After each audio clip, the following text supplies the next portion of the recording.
You know what sound that is, folks. You betcha. That's another ElkWorks Noon Whistle. I'm Chris Trottier.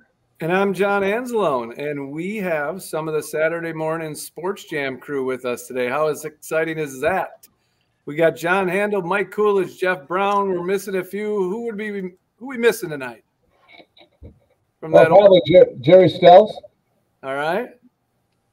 The pencil. Pencil, and we should mention Al Bank was on the show for a little while, like 2 weeks. Many years ago. Yeah, a long time ago. Well, we're fortunate to have. We appreciate you guys joining us.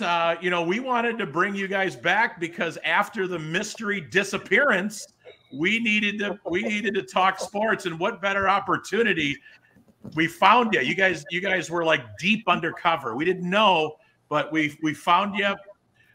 So tell us, introduce yourselves, talk a little bit about how long you're on the show. We'll start with John Handel. Go ahead. Well, I got started with Mike at WMIR in Lake Geneva when I was a kid. They used to do the games of the week, and they would tape them on cassette, and then they would play them on Saturday mornings. And that's a couple years ago. My mom and dad were nice enough to let me jump in a car and go drive all over southeastern Wisconsin with this guy I really didn't know very well and keep the book for him. So I did that for a while. And then when Mike was doing sports, I would fill in for him every once in a while. And then when, Tom obviously bought the station in '94, I was because I had just accepted the coaching head job up at Tomahawk. I said, well, I'd be happy to do the show. And so I did it from my couch for a bunch of years, which was always fun. And I can't remember that one guy's name who showed up at my house in Tomahawk. Mike probably remembers that, but Tomahawk guy lived in Elkhorn or something. But then we kind of got going. Jerry joined in later on that year, and then obviously Bill Blakely did as well too, and obviously Jeff took over for Bill when he passed away. And I don't know how many years ago it's been. Probably about 5 or 6-ish. Maybe at least that one. Maybe more.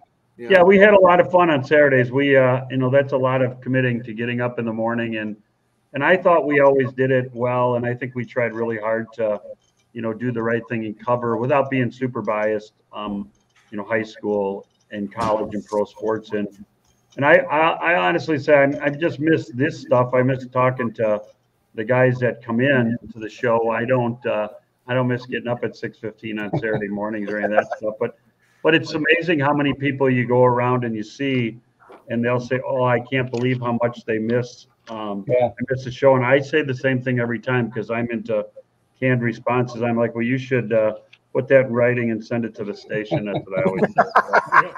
Brownie, give us your little history. For you, John said you filled in about 7 years ago. I filled in, but before Bill passed away, I would be sort of like the substitute every once in a while when one of those guys couldn't make it. I did it off and on for a few, be one Saturday on for maybe once every 6 months or something like that. And then when Bill passed away, it opened up for me to get on there, and I really enjoyed it. I sort of agree with John. I missed just the baloney and with all these guys and shooting the bull crap and missing Jerry and the laughs and bringing pencil on, and you never knew what the pencil was gonna say, and I always got a kick out of that. But I just miss just sort of the hanging around and sort of the camaraderie. It's almost like a team. Then all of a sudden the team lost its last tournament game, and you don't get to see each other anymore. Yeah. So it was sort of like that, and I really enjoyed just the laughs and friendship of about the 5-6 years I was on, sort of continuously. Mike, are you the guy that put the band together then? Yeah, I was just gonna say. Yeah, I pretty much did put the band together. Like John said, we started at WMIR, and then when the station got bought by Tom actually started doing some games of the week on the cassette radios that we used to do playback on the games. And then so John came with me. We came over to LKG, and we've been there, boy, I don't know, 30 plus years at least, wasn't it, John? I think 29 years. We almost got to 30, I think. Almost got to 30, okay. Yeah, watch. I can echo the same what both Jeff and John said. And Chris, I know you were a member of our crew periodically, which we certainly enjoyed having you on board as well. But you just missed the camaraderie of everybody. It was great to see John and Jeff every single week. catch up on some things. Those guys, especially John, knows everything there is to know about high school sports, as Jeff does as well. But it was fun to catch up every day, or every week, I should say, with those guys and just talk sports. And I think we developed not only just talking sports together, but a friendship. Friendship that carries on besides the radio. We can reach out to each other and talk and just see how things are going. So I really do miss that. So this is a great opportunity. I'm so thankful you guys gave us the opportunity to do this. This is the second time you've kind of been hanging around Elkhorn in the last couple of weeks. Cool. So more things to come. I love it. Things to come. I called that sectional game on Craig versus Kettle Moraine a couple weeks ago, and it turned out really good. A lot of positive. That was fun. That's good. So we're going to probably get Mike on the payroll here at some point. His wife will let him sneak out of the house. Well, I know from an outsider, because I know, Chris, you were on there as well, that I always enjoyed getting up and listening and see what you guys had to say, whether I agreed with it or not. It was always fun to listen. You got to laugh as you were listening. And it was something to look forward to on Saturday mornings. Yeah, well, I appreciate that. It was fun. I enjoyed it. Like I said, John said the same thing, John, earlier. People still ask me, we miss you guys. We want to know if you're ever going to come back. So this is great. Well, John, why don't you kick us off? How did Sports Jam always start, John? Well, we always started with some tweets, and Mike called them twits or something at some point, but I think he's coming around now. He's an older guy. Yeah, older guy's right. So how about this one? From the field of 68, which team, and we have some good stories. Brownie can think of one. Ryan Marks filled in with us, and I won't tell the whole story. But there's be careful when you're reading off handles on Twitter. And he read one off that was probably something that shouldn't have been off. Probably would have got us in trouble with I think that thing is still around. So anyway, the field of 68, which team should have been in?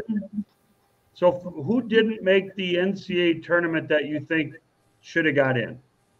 Providence. St. John's. I think St. John's should have got in.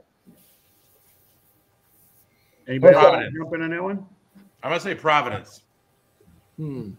I would have liked to seen Indiana State because they have that guy. What they call him, Larry Bird? No, because he wears rec specs. Basically, they were calling him Cream Jabbar. Kurt Rambis was a rec specs guy, wasn't he? Kurt Rambis. Yep. Providence had really quality wins. They beat Wisconsin. I was surprised to see him in. St. John's obviously played really well late. Cools, who'd you said St. John's? I said St. John's, but I also can say Villanova. Those three teams in the Big East out here over 20 wins. They got X. I think Indiana State had a chance to be in there, but what happened was during the weekend of the conference tournaments, 5 bids that were going to go to at-large teams got sort of stolen. Yeah, that's happened, yeah. Teams that won the conference tournament. So the Indiana State, they said, was one of the 5 that would have been in if they wouldn't have had all those things like NC State winning the ACC and things like that. Scary Alvarez, who's really good. 23-24 strength of schedule per Ken Palm. Wisconsin 3, third best strength of schedule in the country. James Madison 293, obviously an automatic bid from their conference. But everybody, because they're into the 5-12 upsets, everybody's got James Madison in that one. Thoughts on that? I think Wisconsin played really, really well. I think they found their mojo again. I thought they had played a great tournament. Against Northwestern, the 4 seed, they beat Purdue, which was a really nice win, obviously, and then taking Illinois right all the way down to the screws and had a chance to win that game.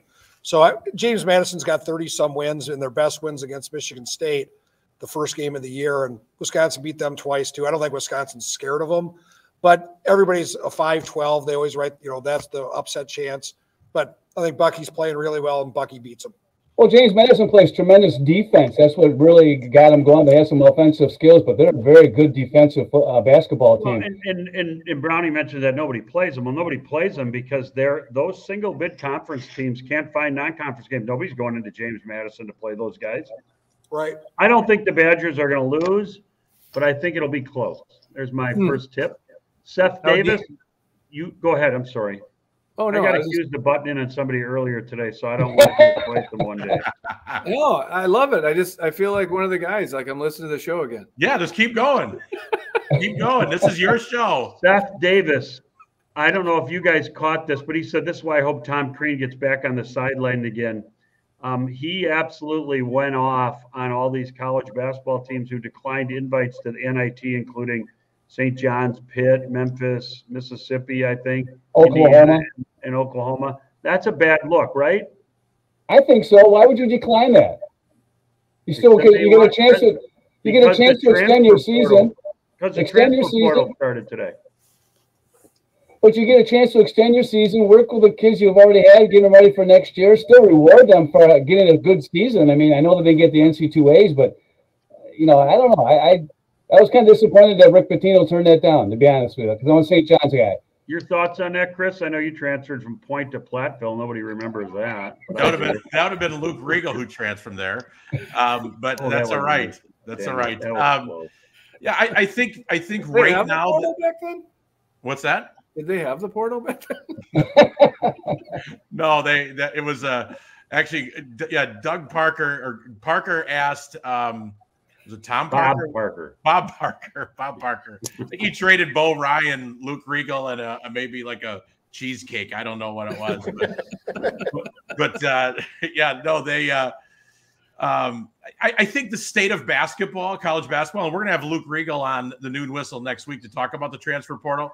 I think it's really changing changing how coaches approach recruiting, the offseason, what the postseason looks like, and how they're going to navigate with a goal of trying to keep their guys. I think it's really hard.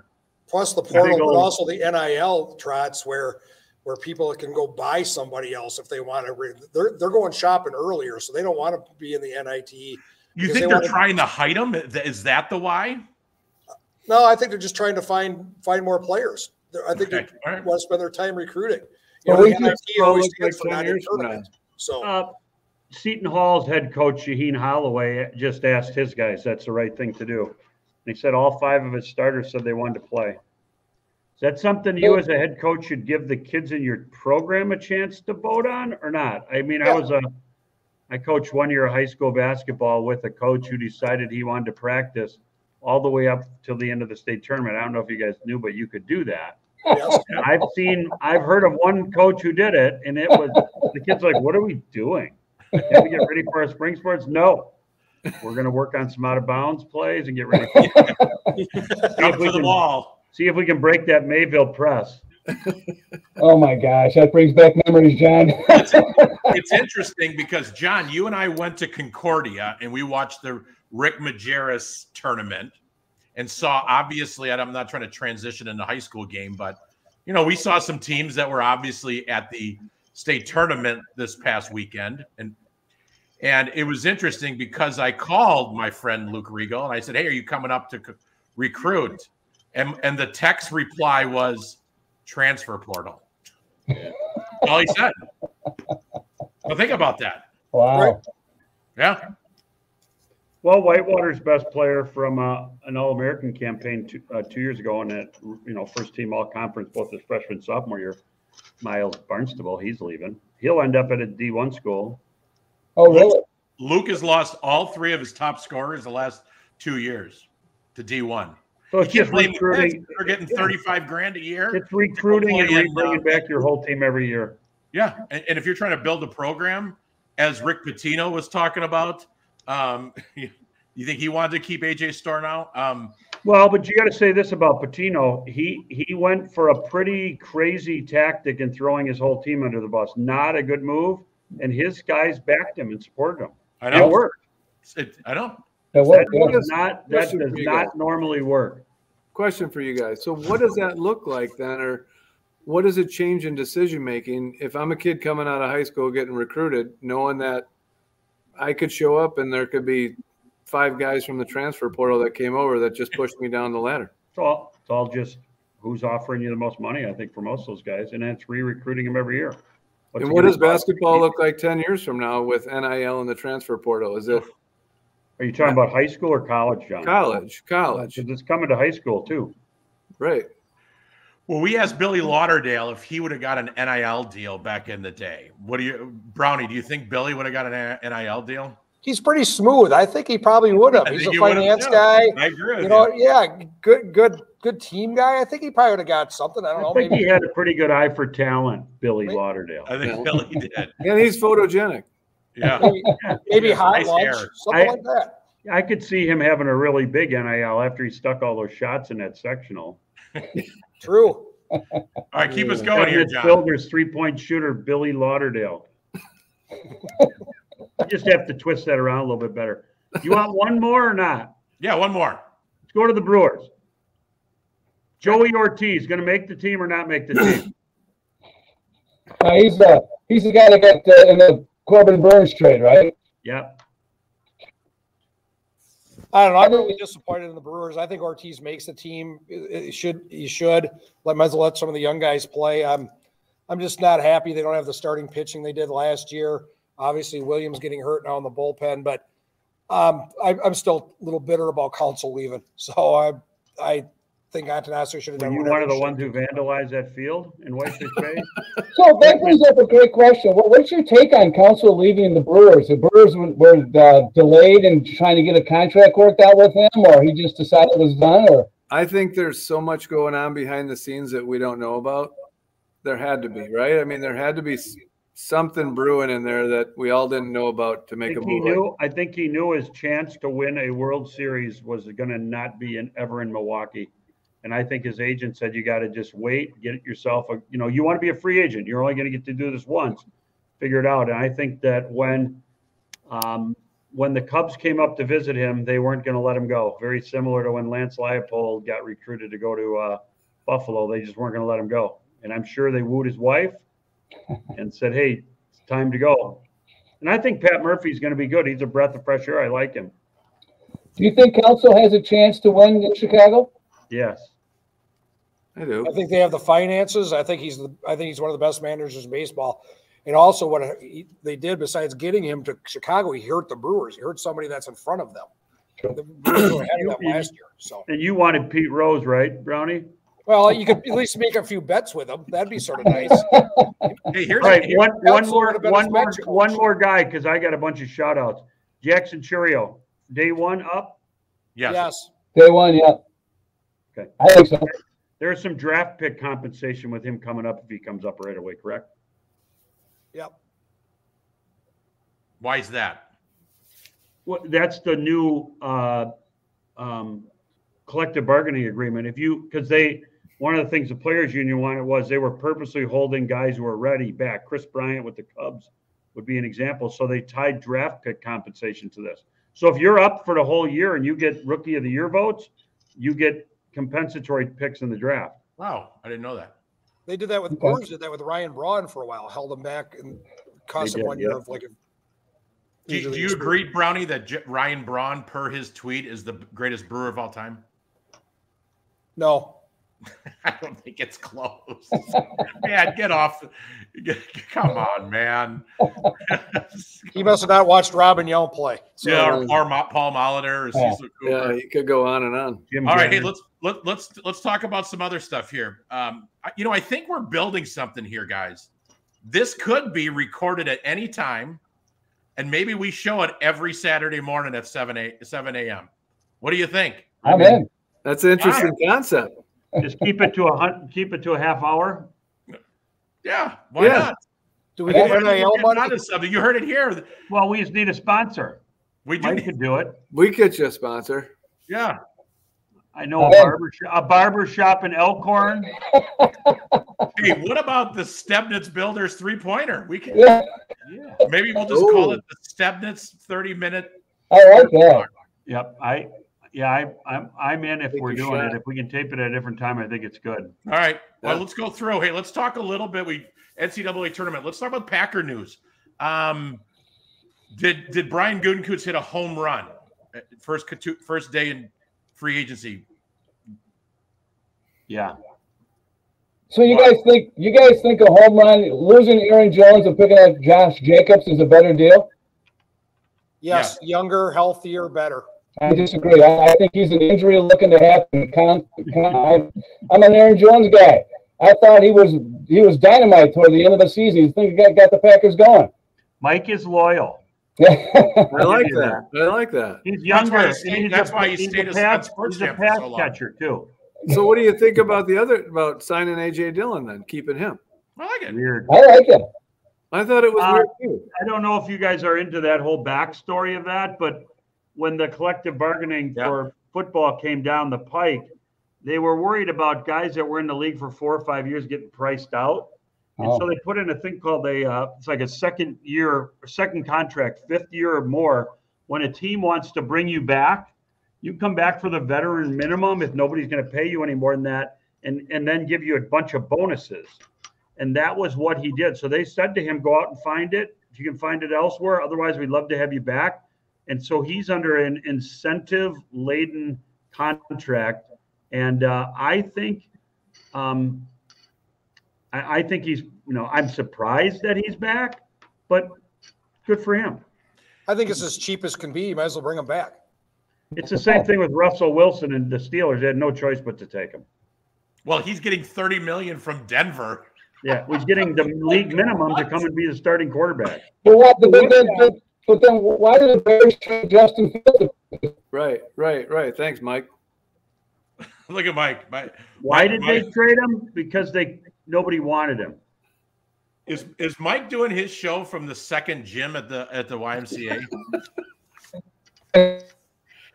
I think so many good memories of that gym. Yeah, that's why we were on radio right there. Look at Coolidge's face. Right I know. there. Yeah. All right, let's talk Brownie real quick. Did you go to the girls' state tournament? You're the resident expert and a consultant on girls hoops. I did not go to the girls' tournament this year, but I thought the games were outstanding. Good friend of mine from Albany won the state championship Division 5, so that was really cool. Won in an overtime game. That was just awesome. And I watched Pewaukee and Green Bay Notre Dame play, and you watch some talented kids that are out there. Green Bay Notre Dame had 3 kids going Division 1. Pewaukee has the twins that are going to Michigan State, and it was the first year that Pewaukee beat them. So it was Green Bay. I think they were going for 4 in a row and didn't quite get it because the Pirates got them. So a lot of good games though up there this year. That's good. John, what did you think about the boys' tournament? I know you were up there. You're a staple up there. They got a chair for you. You and Norm Richter from Wilmot. We looked for you. I know he was right in front of me. Agreed. It's Coach's Christmas in the words of Bob Bateman, and that's a lot of fun. I'm shocked that more people don't go up there, if even for a day, just to be a part of it, because it's just so much fun. And the WI has really done a nice job of dialing that Friday in. That Division 5, Division 2 on Friday afternoon, Division 1 semifinals on Friday night is absolutely what everybody's looking for. Those are always fun games. So it's always good to stay connected. I've always just been a basketball coach and a teacher. That's kind of at my very core. And I like seeing my people. So that's what's been fun. Lots of some blowouts. 4 of the 5 private schools won. But that's okay. Maybe that's for another show. We can. How about the 4 overtime game? Nina and Arrowhead. Thank you. Yeah, that was wild. Did you think that took the legs out of him for the next? Yeah. Boy, how good was Con Knippel dominated that game, and he took 7 shots. 7 shots. Is he a great passer or what? Oh, his best play that night was all-time best player in Wisconsin. I posed the question to my friends. I said, I think he is. Who's better, him or Julian Schwartz in his heyday? Knippel's a better passer. That's true. I agree. Hey, real quick, I can't think of the kid's name or how to pronounce it, but he's on Marquette. He scored about 25 a game. Minnesota, he's really good. Yeah, he's really good. Going to St. Thomas. St. Thomas, yeah. Nice player. St. Thomas, obviously up in Division 1. And that's really a great story about how they ended up there. They ended up there because nobody wanted a Division 3 because they were winning everything. So they kicked them out. And then in softball, their coach was so mad they went D3. He quit and he left and went to another school. Yeah. Yeah. All right, boys. Well, we're getting to that. I think we got some energy here. Cools, what do you think? Is this? I love it.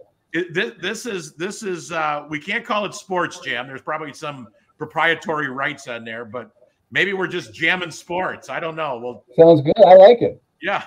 I think we should do it. Brownie, what do you think? Are we on to something? I mean, you're not going to get paid this time. I don't know. But then we're not on to anything. There we go. There we go. But no, I think we're on to something. It's always fun just seeing these guys and just shooting the bull. So, you know, people want to listen to us like Angelo, only one of our few 5 listeners. So there we go. Oh, right, yeah, way more than that. And I think it would be cool. You know, guys like Kevin Wellhausen and bring them all back and give them all a shot. We can bring back if we do get a sponsor, we're not each getting 20%. I can tell you that. John always gets more. Mike, we have an agent. I believe he's doing better. So I saw him a couple of weeks ago, John. Yeah, I saw him too. He said to say hi. I forgot to tell you that. Cool. Your internet got a lot better. Something you. must have happened at the YMCA. Did you hook it up to the one of the stationary bikes or what? Yeah, they taught me how to do things here. Finally, I finally learned. Right. You know what we need, Trots, is we need to send like Edge Broadband over there or something to get Mike hooked up. There we go. Now we're talking about something. Yeah. All right. Well, guys, we appreciate you being on. We miss you every Saturday morning, but it sounds like we got some energy here. It's nice that everybody gets to see your beautiful faces. Brownie. Oh, Brownie, you're a good-looking man. Yeah. So, but we always close out with some thank yous or shout outs. It can be anybody you want to shout out or thank. So we're going to start. We'll start with Brownie in the bottom right, and then we'll just work our way around. I'd like to thank all you guys for having this. This was sort of a fun idea. It was sort of interesting to be able to do this again. So, shout out to you guys. Shout out to, some of the other guys that were on the show with us during the different times, Pencil and some of those guys. And shout out to, to Bill. I know we all miss him, and, God rest in peace. So there's my shout out to Bill, Mr. Williams Bay. I like it. Cool. So who do you got, buddy? I gotta echo what Jeff said. Shout out to all you guys. It's so good to see John and Jeff again, and Chris and John, Angela, the 2 Johns together here. But it's a shout out. This was by far, John gave me an opportunity a couple of weeks ago to do that basketball game up at Elkhorn on the YouTube, and I had a fantastic game. It was so much fun to do, and just doing this again right now tonight is such a fun thing. So that's my shout out. I'm really enjoying it, and thank you guys very much. Well, thank you for being here. Coach Handel? I'm going to shout out all the good things that happen in winter sports in Elkhorn. I hope I don't forget any. Our state gymnastics team won the state championship. That's the first team championship in Elkhorn since 1997. Individual state champions, we had 2 in gymnastics, Kaylee Frank in the vault and Jenna Heinzelman in the floor. Jessica Haggerty was the powerlifting state champ in her weight class for the 2nd straight year. Couple kids made it to state in boys swimming and wrestling, Tyler Besslin, and boys swimming, Nathaniel Langdon in wrestling. Congratulations to the girls basketball team, the WIA regional champion for the first time since, I believe, 2004. Elkhorn had 7 kids that were first team All Southern Lakes. Peyton Moore in basketball, Kyron Lyle and Kylie Schultz in girls basketball, Kaylee Frank, Caitlin Crocus, and Jenna Heinzelman in gymnastics, Nathaniel Langdon in wrestling, and Takaya Bolton in cheer. 2 players of the year in the Southern Lakes in the winter sports, Kyron Lyle in girls basketball, Kaylee Frank in gymnastics. And like Jerry Stouts would always say, the best thing about them is they're not seniors. They'll both be back next year. So, and then I guess that's pretty much it for me. But I appreciate coming on. I'm looking forward to seeing my 5-timer jacket. That's right. It's on its way. It's on its way. Coach Anzalone, who do you got, buddy? Hey, the first one is, after John, I'm going to jump right in on thanks for all your work with all the athletic programs at Elkhorn. Good things happening. Yeah, good things coming down the pipe. And then I'm going to throw in a shout out to Brandon Komar and AJ Vukovic, 2 guys that had a chance to be around and work with, good guys, and they're playing professional baseball in the minor leagues, and who knows, they may get bigs this year. All right, I'm going to close it here. I'm going to give a shout out to Eric Plitzwhite. He has been a long-standing AD in our conference in the Southern Lakes. He has taken on responsibilities. He has led in areas, and he is moving on to another conference, Waukesha North, correct, Coach Handel? Yeah. Yeah, he's going on to Waukesha North. So, always a good opportunity to get when you get a new one. And I just want to thank him for all his service and everything he's done. So, on that note, guys, we'll be in contact soon. This feels like we got something building here. And on that note, though, even though everybody can probably tell we're recording since it's dark out, but on that note, let's get out of here and go back to work. Good to see you guys. Good to see you. All right, thanks, guys. Everybody. Take care. Thank you.